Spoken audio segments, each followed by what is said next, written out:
The air in the Paw Antler on its opening morning wasn't just thick with the smell of fresh paint and antiseptic. It hummed with a chaotic symphony of hope.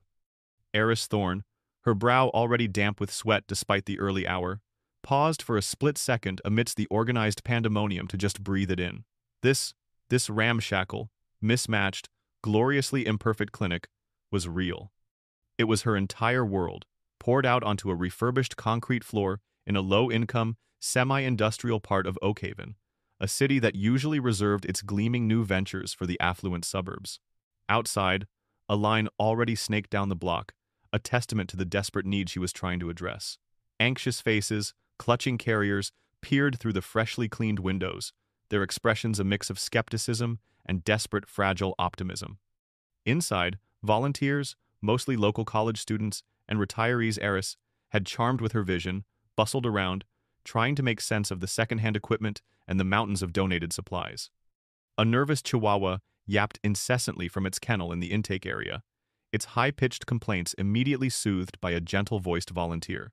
Eris, clad in a practical, slightly paint-splattered scrub top, grinned. This was it. The culmination of a lifetime's quiet rebellion. Every penny of her meticulously saved earnings from grueling shifts at high-end emergency vet clinics had gone into this. Her parents, particularly her father, General Marcus Thorne, would have called it financial recklessness, an unbecoming spectacle for a woman of her education and background. But to Eris, it was more than just a clinic. It was an act of defiant love. She remembered 13-year-old Eris, clutching a trembling, feverish beagle named Buster, sitting in the sterile waiting room of a gleaming veterinary hospital. The doctor's kind but firm words echoed through her memory like a recurring nightmare. His surgery will be $5,000, Miss Thorne. Can your parents provide a deposit? $5,000? A fortune for her family, then. A sum that might as well have been $5 million. Buster, her best friend, had died in her arms a week later, not from an incurable disease, but from a treatable one, simply because they couldn't afford to save him. The memory was a cold, sharp shard in her heart, one that had driven every decision since. Dr. Thorne! We have Mrs. Henderson's puppy, Sparky, in exam room 2. He's lethargic and refusing to eat. Eris snapped back to the present. On my way, she called, grabbing her stethoscope. Inside exam room 2, a young woman, no older than Eris herself, sat wringing her hands, her face etched with worry. Sparky, a scruffy terrier mix with surprisingly bright eyes, lay curled in a ball on the examination table. He lifted his head weakly as Eris approached, giving a small, pathetic whimper. It's okay, Sparky, Eris murmured, her voice instantly calming. We're going to figure this out. A quick examination revealed a severe parasitic infection, easily treatable with the right medication. Mrs. Henderson, a single mother with 2 other small children, visibly sagged with relief as Eris explained the diagnosis and treatment plan. Thank you, Dr. Thorne, Mrs. Henderson whispered, tears welling in her eyes. I was hours away from having to take him to the shelter. I just couldn't afford another bill right now, and the kids would have been devastated. That's why we're here, Mrs. Henderson, Eris said, offering a warm, reassuring smile. Sparky will be back to himself in no time. Just follow these instructions for the medication. And please, don't hesitate to call if you have any questions. The gratitude in Mrs. Henderson's eyes was a powerful fuel, erasing the last vestiges of doubt from Eris's mind. This was worth every penny, every late night, every battle she knew was coming with her family. As the day progressed, case after case solidified her conviction. A cat with an untreated ear infection, a limping stray dog, a guinea pig with dental issues. Each animal received the same meticulous care, each owner the same compassionate explanation, all free of charge. The sun dipped below the horizon, casting long shadows across the clinic floor. The last grateful patient had departed, leaving behind a profound sense of accomplishment. Eris, though bone-weary, felt a surge of triumph. She wiped down the examination tables, humming a tuneless melody, planning tomorrow's schedule. This was her life now, and it was glorious. As she was about to lock the front door, the distinct rumble of an expensive engine drew her attention. A sleek, black, government-issue sedan, the kind that always looked slightly out of place in this gritty neighborhood, pulled to a silent stop at the curb. The tinted back window hummed down smoothly, and a gloved hand opened the door. Out stepped a man who moved with the coiled precision of a predator, even in his late 60s. His perfectly pressed uniform, a crisp dark blue, was adorned with a formidable array of medals, but it was the 4 silver stars on his shoulder boards that truly demanded attention. He was an institution, a force of nature, a man who commanded legions and never, ever tolerated defiance. He was General Marcus Thorne, Eris's father. His eyes, the same piercing blue as Eris's own, swept over the humble clinic sign, then fixed on her. His expression was not one of paternal pride, nor even of mild curiosity. It was a mask of cold, barely contained fury, a silent declaration of war. General Marcus Thorne didn't cross the threshold of the paw, antler. He stood on the sidewalk, a stark silhouette against the fading twilight, the very picture of unyielding authority. The air between them crackled with unspoken history and immediate conflict. "Eris," he stated, his voice a low, resonant baritone, clipped and devoid of warmth. It was the voice of a man accustomed to being obeyed without question. "What is this? Spectacle?" Eris felt a familiar knot tighten in her stomach. She'd braced herself for this, but the directness of his contempt still stung. She met his gaze, refusing to flinch. "It's a free veterinary clinic, Father. The paw, antler. It's helping animals and their owners who can't afford care elsewhere." A muscle in his jaw twitched. "A charity case for strays. You squandered your inheritance, your education, on this? This is not what a Thorne does. Thorns lead. They build empires, not." He gestured dismissively at the clinic with one gloved hand, as if swatting away a fly. "Soup kitchens for mongrels? It's called compassion, Father." Eris shot back, her voice gaining strength. "Something I believe the world could use a little more of." "Compassion," he scoffed, the word a bitter taste on his tongue. "Weakness. You are embarrassing this family. My contacts, my colleagues, they're asking questions. Isn't that General Thorne's daughter running some sort of derelict pet rescue?" He took a step closer, his eyes narrowing to slits. "I am ordering you to shut it down, Eris. Immediately. You will liquidate these assets and return to a practice befitting your station, or I will rectify this situation myself." Eris stared at him, her chest heaving.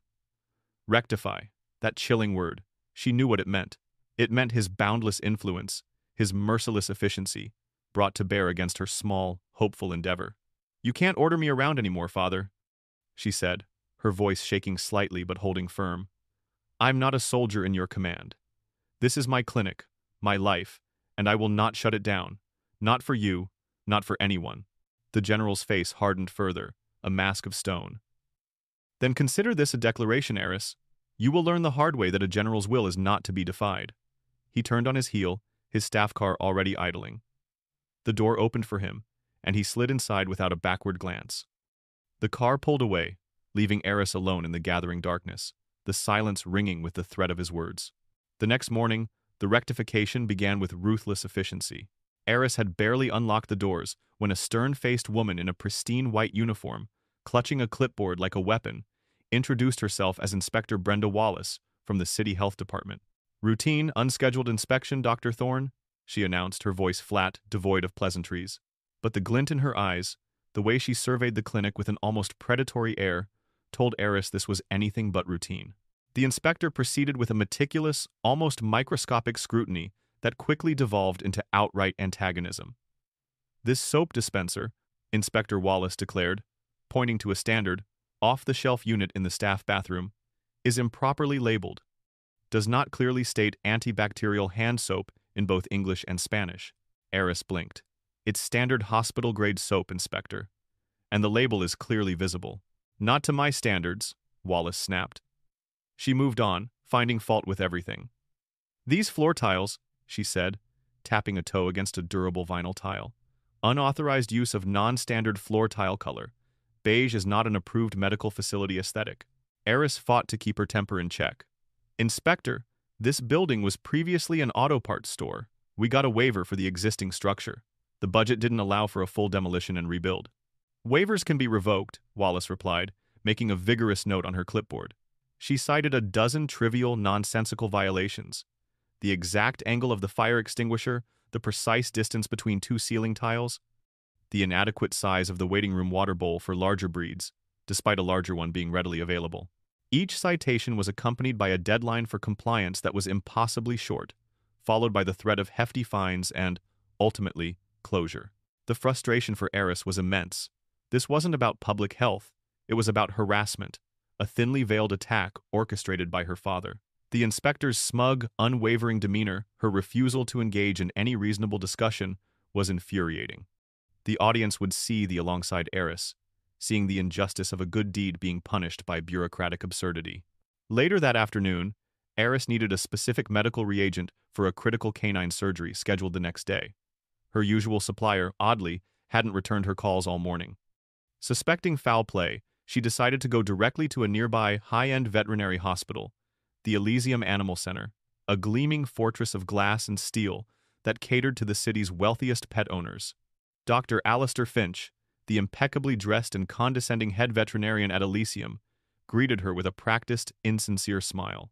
He was a man Eris knew slightly from conferences, a man who moved in the same elite circles as her father. "Eris, my dear," Finch exclaimed, though his eyes held no warmth. "Heard you'd opened some sort of community initiative. Brave. I need to purchase a supply of reagent XYZ, Eris stated, cutting straight to the chase. Mine seems to have been delayed. Finch steepled his fingers, his smile turning thin. Ah yes, reagent XYZ. Terribly expensive, you know, and rather exclusive.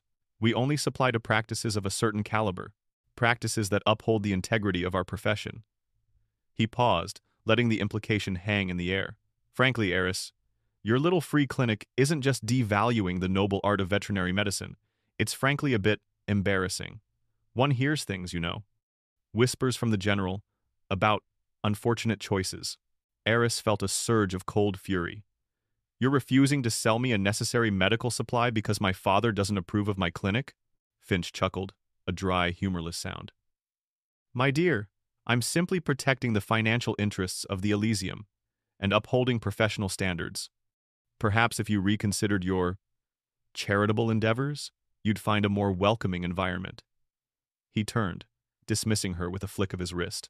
Now, if you'll excuse me, I have a poodle with a diamond-encrusted collar awaiting a very delicate podicure. Eris left Elysium feeling a raw, burning indignation. The antagonism was palpable, deliberate, and undeniably orchestrated. Her father was systematically closing every door, blocking every avenue, using his vast influence to choke the life out of her clinic. But as she drove back, a fierce resolve hardened within her. She wouldn't let him win. Buster deserved better. And so did every animal in Oakhaven who couldn't afford to be sick. The weeks that followed transformed Eris's hopeful dream into a relentless, exhausting battle. The general, true to his word, applied pressure with the precision of a military campaign. The health inspector's initial visit was just the opening salvo. Within days, her primary medical supplier, a family-run business she'd worked with for years, regretfully informed her they could no longer fulfill her orders. Unforeseen logistical challenges, the owner mumbled, avoiding her eyes, a clear lie that stung more than an honest refusal. Then came the pharmaceutical reps, politely but firmly stating that their companies were restructuring their distribution networks and would no longer be able to serve new, smaller accounts. Even the company that handled her waste disposal, critical for a medical facility, suddenly hiked their prices by 300%, effectively making their service unaffordable. The phone calls became a constant, unwelcome companion. The city's zoning department, citing a century-old ordinance against livestock facilities in the industrial zone, threatened to classify dogs and cats as such, initiating a process that would inevitably lead to a cease-and-desist order. A city councilman, whose campaign Eris knew her father had financially backed, publicly questioned the safety and ethical implications of a free clinic operating without adequate oversight.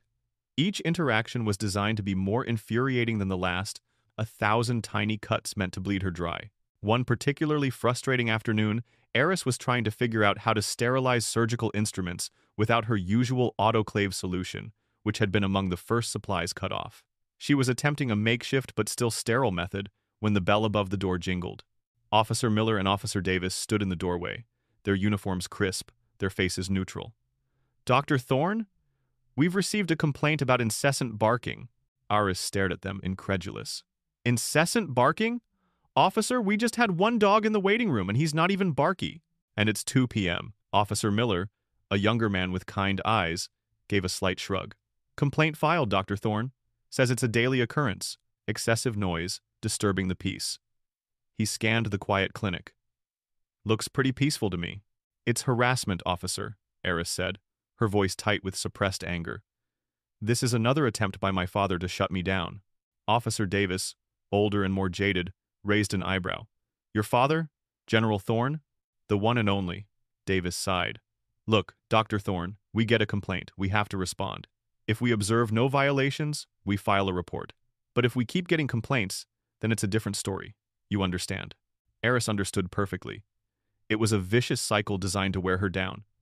Even though the officers could clearly see the complaint was baseless, they were bound by protocol. The injustice of having to defend her good deeds against the very authorities meant to protect citizens was a bitter pill to swallow. Officer Miller offered a small, sympathetic nod as they left, but his hands were tied. The feeling of being powerless against a system being manipulated by her father was crushing. But amidst the onslaught, a different kind of pressure began to build, a groundswell of support. The people Eris had helped, the ones who had nowhere else to turn, started to notice the escalating harassment. Mrs. Henderson, whose puppy Sparky was now bounding with renewed vigor, had been quietly busy. She'd started a small social media page for the paw, Antler, posting before and after photos of her puppy and sharing her story of gratitude. Others followed suit, sharing their own experiences, their own relief. You really made a difference, Doc, came a gravelly voice one morning. Eris looked up to see Mr. Batter.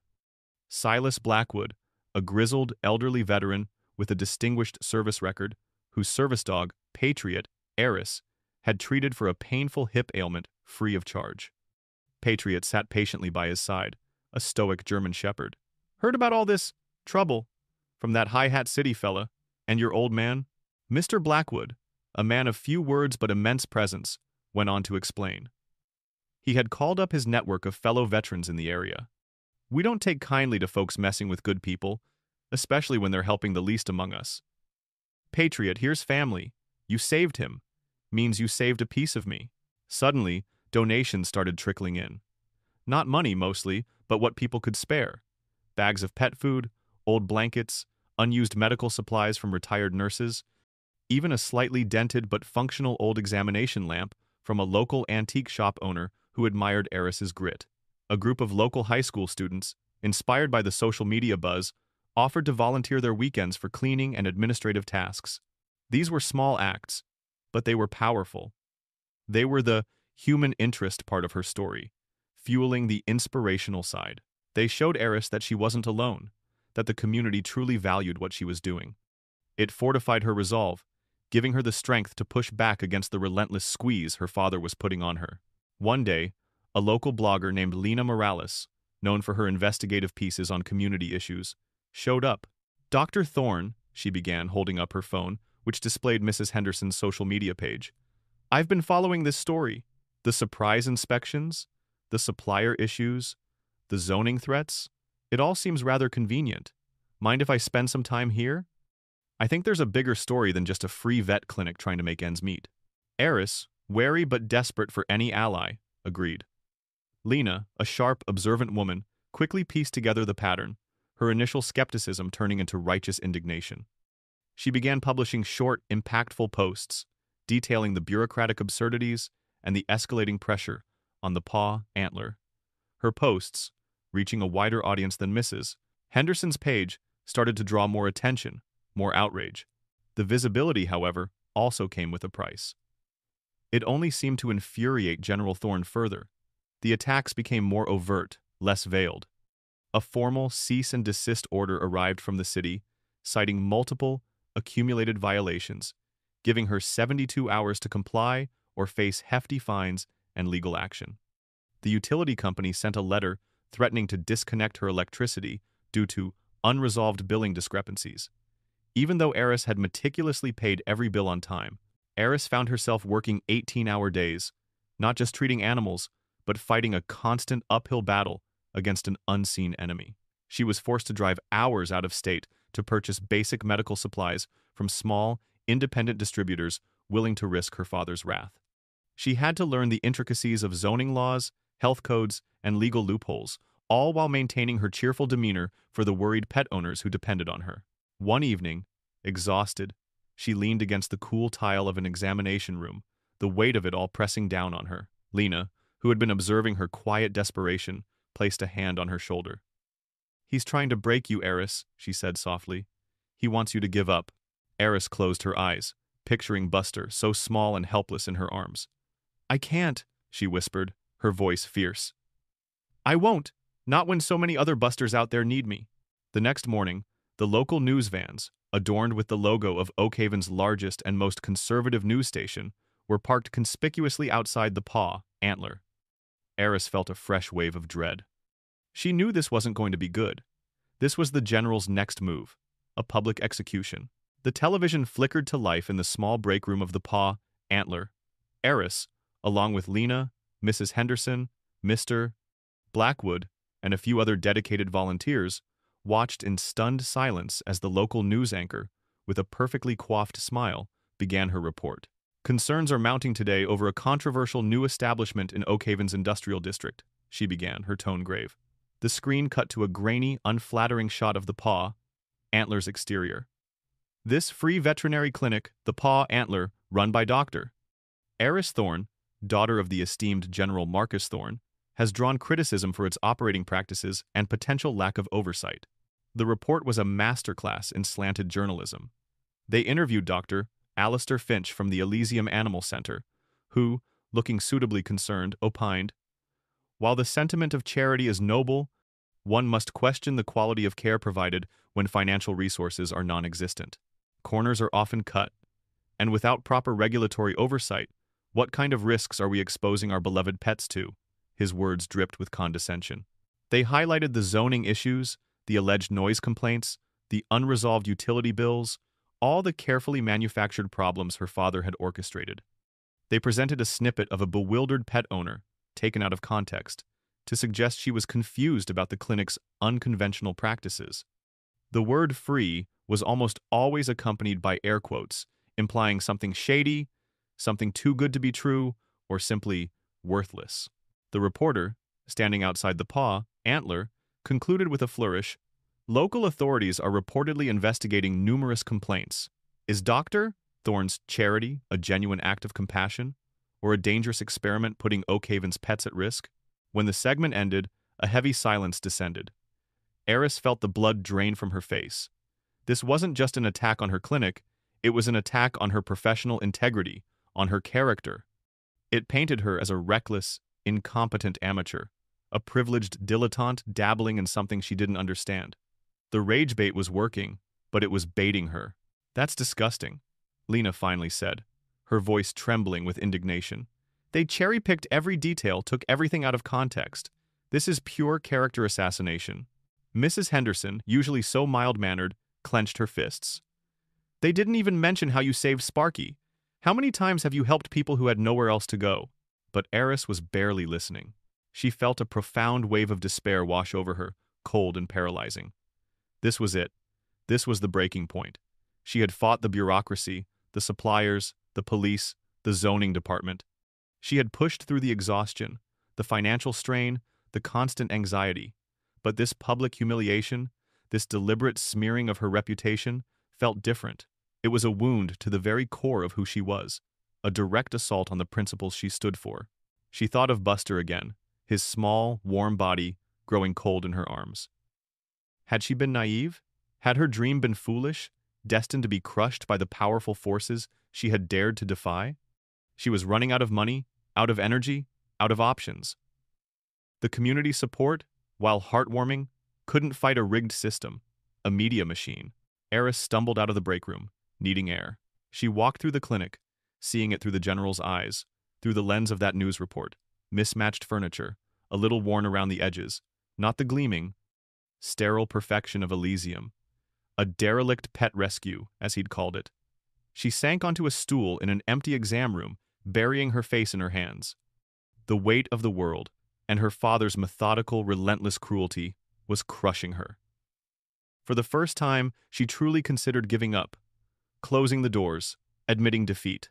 The thought was like acid in her mouth. It was then that a sleek, black limousine, even more ostentatious than her father's staff car, pulled up to the curb. A man in an expensive suit, carrying a slim leather briefcase, emerged. He was a lawyer, impeccable and unsmiling. He requested to speak with Dr. Thorne in private.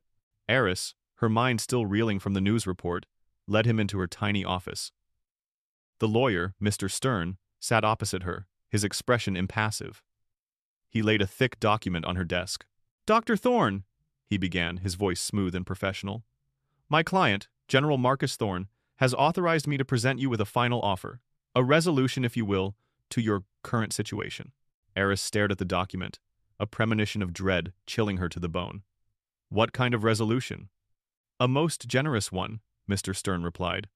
"General Thorne is prepared to establish a substantial trust fund in your name. He has also secured you a prestigious position as head of research at the National Animal Sciences Institute, a renowned university program.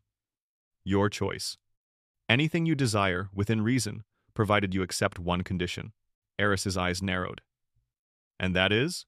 "You close this clinic, mister," Stern said, his voice flat. "Immediately and permanently. You return to a career path befitting your intellect and family name. Cease this charade." Eris's hands, resting on the desk, clenched into fists. "So, he's offering me a bribe to abandon everything I believe in." Mr. Stern offered a slight, almost imperceptible shrug. "He views it as a pragmatic solution, an opportunity for you to re-engage with your potential.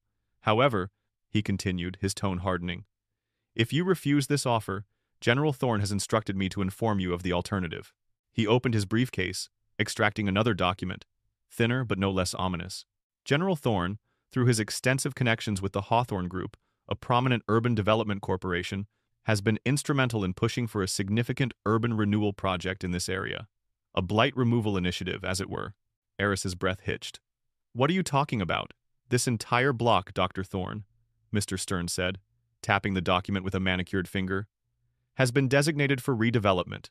Your building, unfortunately, is the first on the list for condemnation and demolition. Eminent domain proceedings are already underway." Eris gasped, her mind racing. Not just her clinic. The entire block. Dozens of small businesses, many of them family-owned for generations. The apartments above the shops, housing hard-working families. Her father wasn't just threatening her now. He was threatening to ruin innocent lives, to displace an entire community simply to get his way. "You're going to demolish this entire block?" Eris whispered, the horror rising in her throat. "Just because I won't close my clinic?" Mr. Stern's face remained utterly devoid of emotion. "The General's position is clear. He views this urban renewal as a necessary step to remove a problematic element from the community. If you don't close down voluntarily, he will have the entire block condemned. The timeline for demolition is aggressive. You have 24 hours to accept the offer, Dr. Thorne. Otherwise, the wrecking ball will arrive, and it will be on your conscience." He rose, placing a business card on the table. "Think carefully, Dr. Thorne. Not just about your future, but about the future of everyone on this block." As he left, Eris was left reeling, a sickening blend of fear, fury, and absolute disbelief churning within her. This was the peak of his villainy. He had moved beyond personal vendetta to outright merciless destruction, using innocent people as collateral damage in his war against his own daughter. The rage bait was complete. The audience, like Eris, would despise him utterly. The choice was clear. Abandon her dream and save the neighborhood, or cling to it and watch everything, and everyone around her, be destroyed. Eris didn't need 24 hours. The moment Mr. Stern's expensive car pulled away, leaving her with the cold threat of impending demolition, a new kind of clarity settled over her. The despair, the self-doubt, vanished, replaced by an incandescent rage. Not a destructive, impotent rage, but a furious, purposeful resolve. He thought he could break her by threatening others. He thought he could force her into submission by holding innocent lives hostage. He had profoundly underestimated her. She didn't just refuse the offer. She launched a counteroffensive. Eris immediately called Lena Morales. "He's going to condemn the entire block," she stated, her voice tight with fury, recounting Mr. 2. Stern's ultimatum. "He wants to demolish everything unless I close the clinic. He's using the Hawthorne Group for an urban renewal project." Lena, a flicker of something fierce in her eyes, immediately understood the gravity. "This isn't just about your clinic anymore, Eris. This is about power, corruption, and an entire community being steamrolled. This is huge." Lena worked through the night, her fingers flying across her keyboard, verifying every detail, digging into the Hawthorne Group's past projects, and cross-referencing zoning records. By morning, her blog post exploded online, not just locally, but nationally. She didn't just report the facts. She painted a vivid picture of General Thorne's ruthless tactics, framing it as an abuse of power against a dedicated young veterinarian and the working-class community she served. The negative news report from the local station now backfired spectacularly. People who had initially bought into the smear campaign now saw the chilling reality behind it. News of the demolition plan spread like wildfire, but instead of scaring people into submission, it galvanized them. The rage bait was now directed squarely at General Thorne. The quiet, appreciative community Eris had built transformed into an active, defiant one. Mr. Blackwood, the veteran, was at the forefront. He rallied his network again, but this time he didn't just call, he organized. Within hours, dozens of veterans, many with their beloved service animals, arrived at the Paw, Antler. They unfurled American flags, not in support of the general, but in support of the community he threatened. They set up camp in front of the clinic, a silent, unyielding wall of solidarity. Mrs. Henderson, along with her growing network of grateful pet owners, printed hundreds of flyers with Lena's blog post details and handed them out door to door throughout the neighborhood. They organized an online petition demanding a halt to the Urban Renewal Project, citing General Thorne's clear conflict of interest and personal vendetta. The stories of how Eris had helped them, often when they had lost all hope, resonated deeply. The local independent news stations, sensing a much bigger story than the one pushed by the general's cronies, descended upon the Paw, Antler. They interviewed Mr. Blackwood, his voice raw with conviction, speaking of loyalty and standing up for what's right. They interviewed Mrs. Henderson, tearfully recounting how Eris had saved Sparky, calling her an angel. They interviewed Lena, who calmly and meticulously laid out the evidence of the general's coordinated campaign of harassment. Public opinion, fueled by outrage, began to swell dramatically in Eris's favor. The narrative shifted from a controversial free clinic to a beloved community hub under attack by a powerful, vindictive general. Hashtags like Stand with Eris and Save the Paw and Antler trended, drawing national attention. Even a few mainstream media outlets, smelling blood in the water, began to pick up the story. Eris, despite the chaos, felt a surge of strength. She moved among the protesters, offering water, sharing words of encouragement, and even treating a few minor scrapes on protesters' dogs. She saw the faces of the people she had helped, their fierce loyalty, their refusal to back down. This wasn't just her fight anymore. It was their fight. But Lena, with her sharp journalistic instincts, knew there was still a missing piece. "Why, Eris?" she asked one evening, as the crowds thinned for the night, leaving a dedicated core of protesters. "Why is he doing this?" "It's more than just an unbecoming spectacle. This is personal, deeply personal for him to go to these lengths." Eris shook her head. "He's always been about control, about reputation. He sees my clinic as a stain on his legacy." "It's more than that," Lena insisted. "His methods are too visceral. It feels like he's trying to erase something, not just control it." Lena, driven by her curiosity, had started a deeper dive into General Thorne's past. She had interviewed old acquaintances, pored through archived records, and meticulously cross-referenced historical events. Late that night, Lena, huddled over her laptop in the small back office, let out a gasp. "Eris! I think I found it!" she exclaimed, beckoning Eris over. On her screen was a faded, digitized image of a small-town newspaper article from 40 years ago. The headline, yellowed with age, read, "Local boy Marcus Thorne's dog dies after untreatable illness." The accompanying black and white photo showed a much younger Marcus Thorne, perhaps 13 or 14, his face streaked with tears, clutching a small, still dog in his arms. The article detailed how the dog, a beloved family pet, had succumbed to a treatable illness because young Marcus's dirt-poor family couldn't afford the veterinary care. Eris stared at the image, a cold wave of realization washing over her. Her father, he had lost his own Buster. Not to war, not to an enemy, but to the very same, crushing financial impossibility that had taken her own dog. "Oh my God," Eris whispered, the pieces clicking into place. "He never healed from it. He built a wall of power, of control, so he would never feel that helpless, that poor, again." She looked at Lena, her eyes wide with a new, heartbreaking understanding. "He sees my clinic not as compassion, but as me choosing to live in the same helpless, impoverished world that broke his heart. He's not fighting me, he's fighting his own past." The rage, tempered with a profound sadness, settled into a quiet, steely resolve. Eris now knew her father's deepest wound, his greatest fear, and she knew exactly what she had to do. Eris didn't leak the story. The small, faded newspaper clipping, now a digital file on Lena's laptop, held the key to her father's heart, not just his reputation. To expose it publicly, to reveal his deepest childhood wound to the world, would be a victory born of cruelty, not compassion. It would be a mirror of his own tactics. Eris refused to become him.